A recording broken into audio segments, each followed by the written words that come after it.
So yesterday, Steve Eisman was able to acquire two-time 40-goal scorer Alex DeBrincat in exchange for Dominic Kubalik, Donovan Sabrango, a conditional 2024 first, and a fourth-round pick. The Red Wings get the proven goal scorer they were looking for, at a good price of $7.8 million over the next 4 seasons, locking him up throughout his prime. He is only 25 years old and has many good seasons ahead of him on a young, up-and-coming Detroit team. But can they get back into the playoffs next season?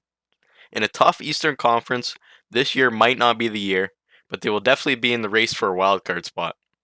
Getting such a good, young player at a relatively cheap price is a huge win for the Red Wings.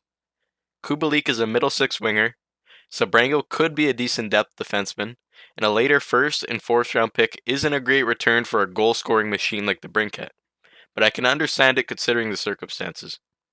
Whether DeBrincat didn't want to play in Canada or he didn't like the locker room, it was clear he did not want to be a Senator for any longer.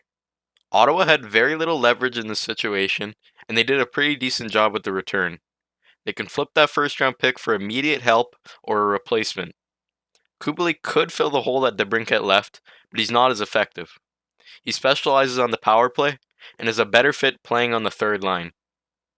DeBrincat had a down year for his standards, putting up only 27 goals compared to the 41 he scored the year prior.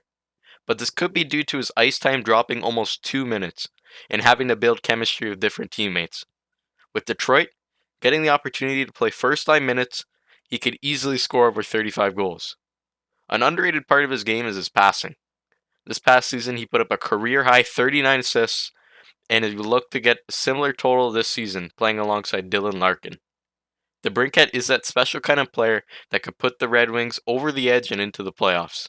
Steve Yzerman has done a pretty good job building this team, and they should be a playoff lock, if not for this season, the next season after that.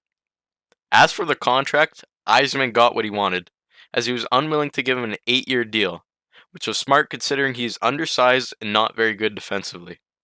It's a good deal for the Red Wings, as it's not super long or expensive, and for a two-time 40-goal scorer at $7.875 million for the next 4 years, that's a good piece of business from Stevie Y.